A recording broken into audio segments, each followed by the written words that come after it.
From the Chocolate Mountains to the Sea of Cortez, all along the border on a Friday night, this is exciting Imperial Valley football on VSNSports.net, the Valley Sports Network, the source for Imperial Valley sports. For John Moreno, this is Vic Carrillo at Shimamoto-Simpson Stadium here in the beautiful city of Imperial on the outskirts, facing the western sky as the Imperial Tigers host the visiting Jaguars from Valley Center.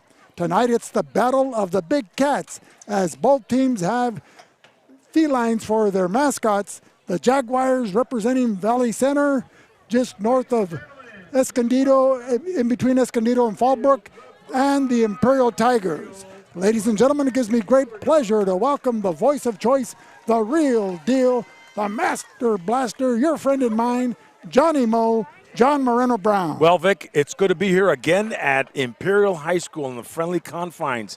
And it's good to know that we got a good friend in the principal, Joe Apodaca. He set us up really nice out here. We're out in the stands where we get to mingle with the fans from Imperial High School. But more importantly, we're out here bringing you live action from VSN.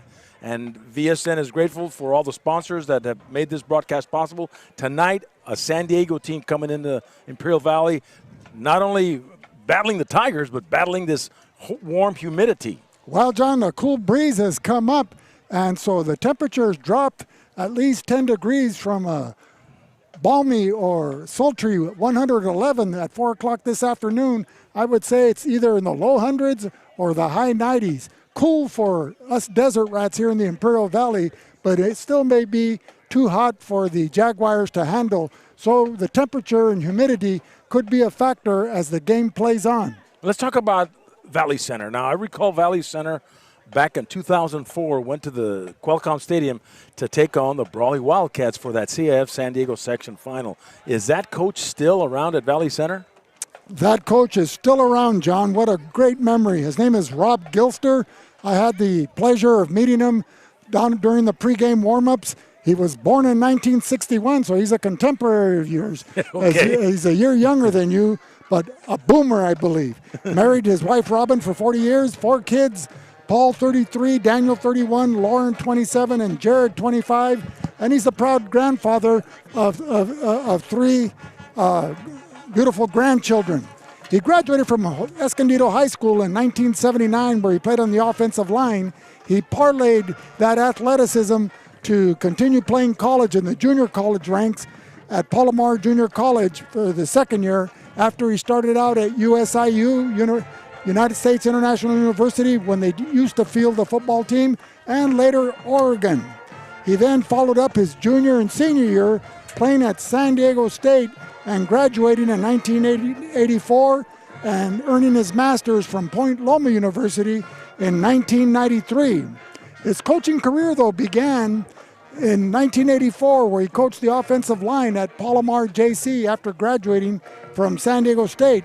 He then moved over to Orange Glen and in 1985 and was served as the head coach at Orange Glen from 1989 to 1997. His overall record was 63 wins, 43 losses, and 3 ties, while Valley Center was created after that, drawing a lot of their student athletes from the Orange Glen area, and he's been the head coach at Valley Center since 1998. He's accomplished 170 wins, 88 losses, 2 defeats, but more importantly, he's led Valley Center to 5 CIF championships. 2004, when they took on the John Bishop-led Brawley Wildcats and Zay Shepard, and it was a shootout, high-scoring affair in the 40s at Qualcomm Stadium, and whoever had the ball last was going to win the game, and that's what happened. Valley Center was able to capitalize. You know, I went to that game, and there was a series of games that day at Qualcomm. You had your lower divisions or the higher divisions playing later on in the evening, and Brawley and Valley Center played right in the afternoon. It was a December afternoon, nice and cool, and the fans from the Imperial Valley, namely Brawley, showed up in droves. I mean, there were more fans from Imperial Valley at that game than the other games that are that were local to the San Diego population. Well, John, the Imperial Valley is a lot like the South when it comes to Friday night lights, and Brawley, like Imperial High School here hosting tonight's ball game, they have a strong following and they travel well. Their fans go to the game. The business community shuts down after 6 o'clock on Friday night, and everybody heads out to their local high school stadium to witness an exciting and entertaining football game involving their kids, their grandkids, their next door neighbor, or somebody from the community that they know. Speaking of somebody from the community, we just found out that C.J. Tiernan is relative to the Mesas in Calexico. Victor and Ernie Mesa's uncle Robert Mesa is the grandfather of C.J. Tiernan. That's right, C.J. Tiernan. And he's a standout quarterback for the Imperial Tigers, but there's a lot of Calexicans here that are living in Imperial. You have to remember, Imperial is the 5th fastest growing city in the state of California, involving cities that are under 100,000 population. They've increased dramatically in housing. I think they've added about 15,000 homes, John, over the last 12 years since after the recession in 2008.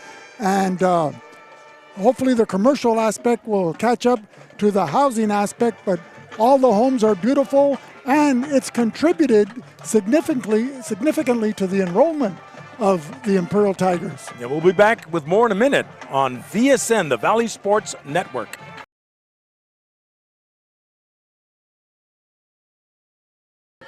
So we're getting set for the Jeremiah Sinui kickoff.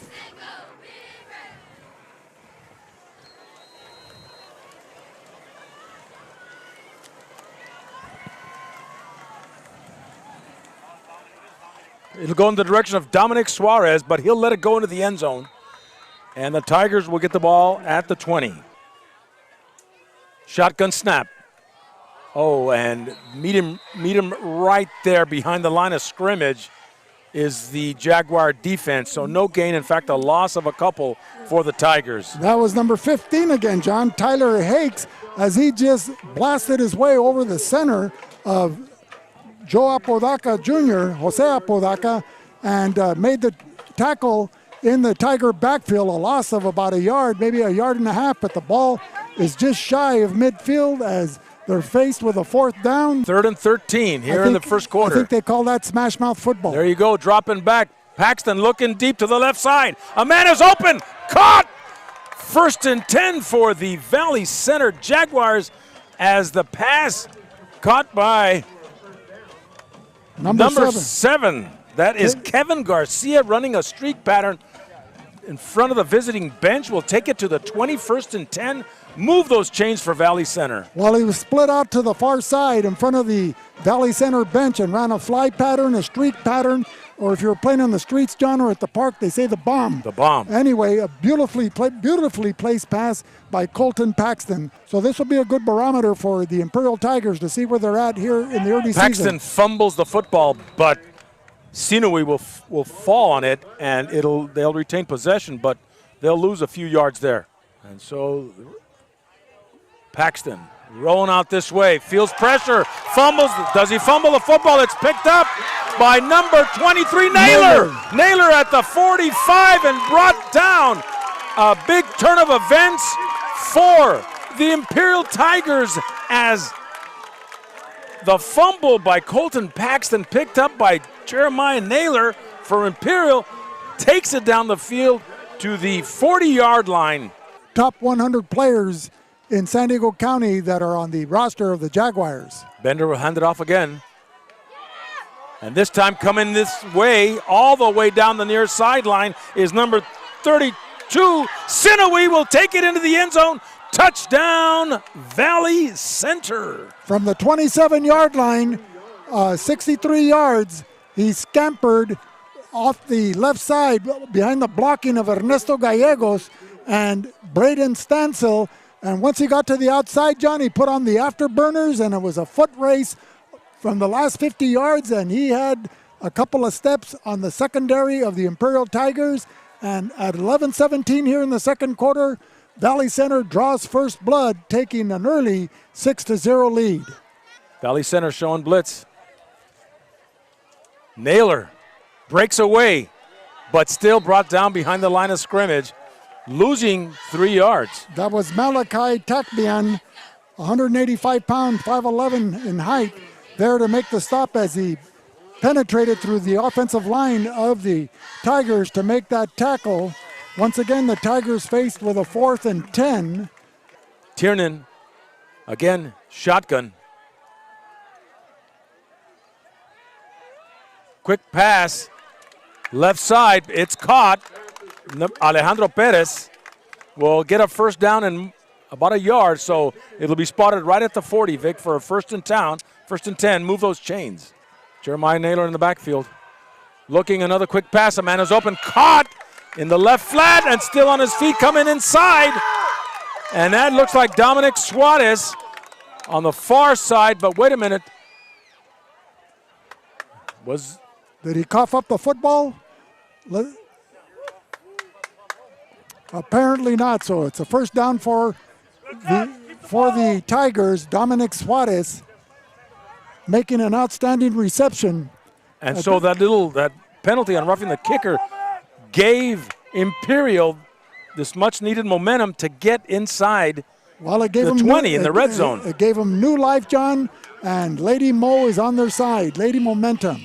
The eyes of a princess, the nose of a fairy, and what else would Uncle Manny say? The lips of a goddess. Attaboy, John. We've got first and 10.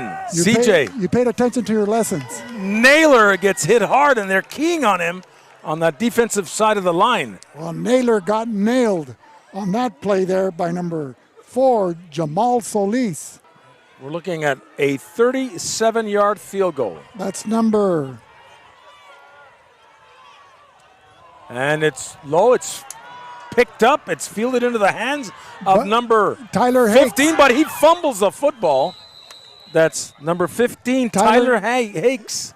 Alertly playing center field there on the end zone, comes up with a football and tries to run it out, thinking that he had pay dirt in front of him, but nevertheless, the ball is turned over once again on that unsuccessful field goal try, and the Jaguars will take over at the Jaguar 23-yard line. Picks up 9. So Bender in for the injured Colton Paxton. And a handoff to number 32, Lucas Sinoe, but nowhere to go as the defensive line of Imperial just puts it to him in a loss of about 4-5. That was number 58, Andres Gastelum, 5'10", 180-pound junior in the backfield of the Jaguars, dropping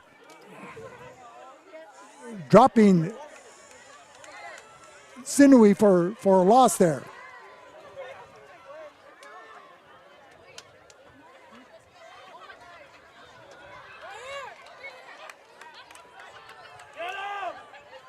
So a rollout pass caught by number 2, Jake Dunkel.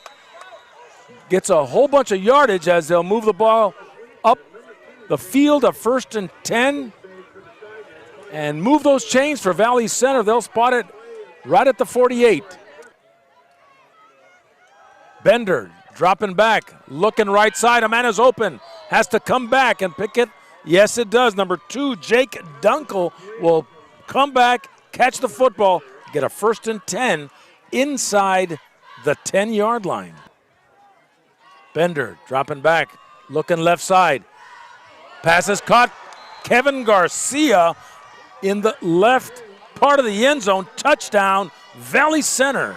Well, he out-jumped number 10 for the Tigers, Victor Valenzuela, who goes at 5'7", 150 pounds, and Bender throwing a beautiful pass where Garcia went up the ladder. He goes at 5'10", 170 pounds, very athletic and able to pull in that pass there. The Tigers, I think, will come back in the second half to show their true ability. A pooch kick from Sinoe will be fielded right about the 30. And on his feet and swiftly going down the far sideline. Fumbles the football, but Imperial will fall back on it. And 4 seconds are remaining here in the second quarter. That kickoff return took 8 seconds off the clock. So they're running away from Jeremiah Naylor, the outside linebacker on the near side. And that's Bender looking over the right side. The pass is caught. Kevin Garcia with a 1st and 10. They'll move the chains, and they'll move it right up to about the 20-yard line. Kevin Garcia running a button hook pattern on the far side in front of Devin Mesa, and able to make that reception. As soon as he turned, the ball was delivered by Marlon Bender, the quarterback, and as a result, a 1st down for the Valley Center Jaguars. Bender will hand it off to Sinoway, and he'll take it in from 3 yards. Touchdown, Valley Center, with Sinoway on the handoff from Bender. Will put 6 points on the board for the Jaguars. Well, that's the 2nd touchdown of the game for Sinoway, and he came in with 4 rushing touchdowns on the season, so he adds to his total as the Tigers give up another rushing touchdown to Sinoway, and the Jaguars extend their lead to 20-0 as we await for his cousin Jeremiah Sinoway, wearing jersey number 21, a soccer-style kicker, kicking from the right side. High snap, and they'll try to do something with it. They won't be able to as they try to attempt a pass to number 15. That's Tyler Hakes there on the blocking, and alertly runs out for a pass, but it was slightly underthrown and unable to come up with a grab. At that scrimmage in El Capitan when they found themselves down by a score of 7-0. Fake the dive and shooting to number 4. That's Alejandro Perez. Gets a 1st down and a lot more. He'll cross midfield and take it to the Valley Center 49-yard line. So Bender under center. 1st and 10. Dropping back. Deep drop. Looking. Garcia is there and catches the football inside the 25. Well, he had number 3 of the Tigers draped all over him. That was Devin Mesa, but Garcia, who had the inside position, able to come up with that reception. With a new quarter of play, John, the 4th quarter, the temperature dropping down to 90 degrees. Let's see if the Tigers can get something going. Turning, going down the field. Perez will catch the football at midfield. A beautiful reception. Come back and turned around, Vic. Well, it was thrown up for grabs, and Jake Dunkel had a flag thrown on him, as it's been determined that he probably obstructed there, but the reception was made, and as a result, if the play stands, it's a 1st down for the Tigers. And that penalty is declined. Alejandro Perez right at midfield. 1st and 10. Move those chains for the Tigers. Number 25, Suarez. And Naylor will get the handoff, finds a lot of room. Touchdown, Imperial! With Jeremiah Naylor taking the handoff from 8 yards, will put the Tigers on the board. Well, getting on track with 7 minutes remaining here in the 4th quarter. It's not too little and it's not too late as the Tigers cut into the 20-0 advantage of the Jaguars by scoring 6 points on that 7-yard scamper by Jeremiah Naylor. Vindiola out of the shotgun, calls the signals, takes the snap, rolling out this way, pressure, and is sacked by number 44. That's Phil Cotton. So a big loss for the Tigers. They'll move it back to the 21, and it'll be 4th and forever. And about 18 for Valley Center with Bender. And true to form, they run away from him as Sinoway finds a lot of room and takes it inside the 30, Vic. Running over the right side of the to the 25. Tiger defense. He's able to find a running lane between Stansel and Gallegos and get into the secondary of the Tigers, forcing the defensive backs to come up and make that tackle.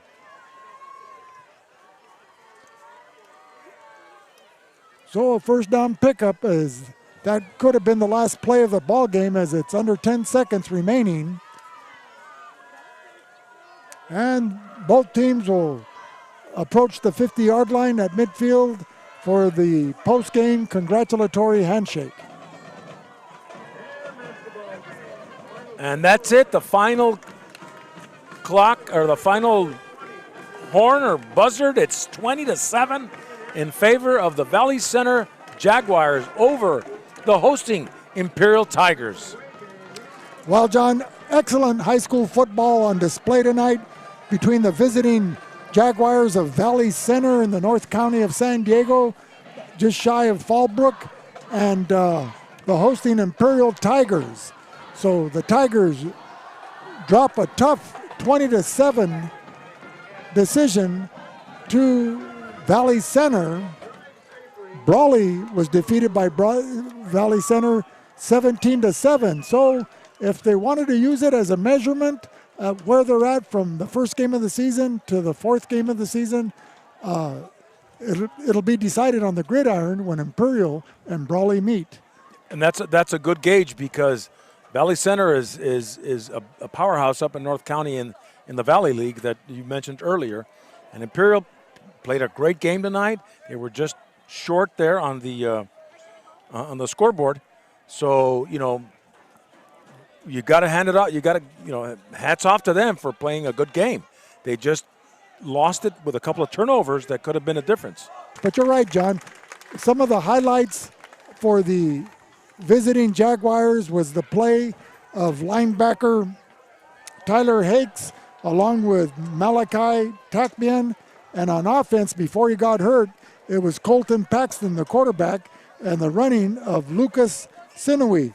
But backup quarterback Marlon Bender came in and was more than capable to the task in leading the Jaguars to additional points with a touchdown pass to Kevin Garcia to extend the lead and start putting those nails in the Imperial coffin midway through this game. Well, we've got a big week ahead of us. We're going to Hopeville. We haven't done a Hopeville game yet. Hopeville, like I said, was number 1 in Division 5 in the CIF rankings, and Calexico's Division 8. So that's going to be a pretty good matchup because you've got a strong Hopeville team. We'd like to thank our halftime guest tonight, Mickey Dale, the voice of the Imperial Tigers, and an all-round great guy. We'd like to thank our program director, Will Torres, Joaquin Matus, at vsnsports.net, the Valley Sports Network. Our technician in the booth, Jose Alejos, and our cameraman on top, Luis Panchito Garcia. And, of course, all our sponsors that make the broadcast possible.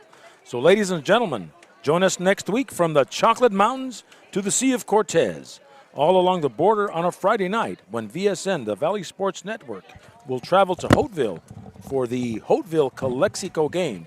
You can catch it starting at 6:50. Again, tonight's final score, Valley Center 20, Imperial 7. For Vic Carrillo, this is John Moreno of Bulldog Media bringing you live coverage of Imperial Valley football, saying good night on the VSN Valley Sports Network.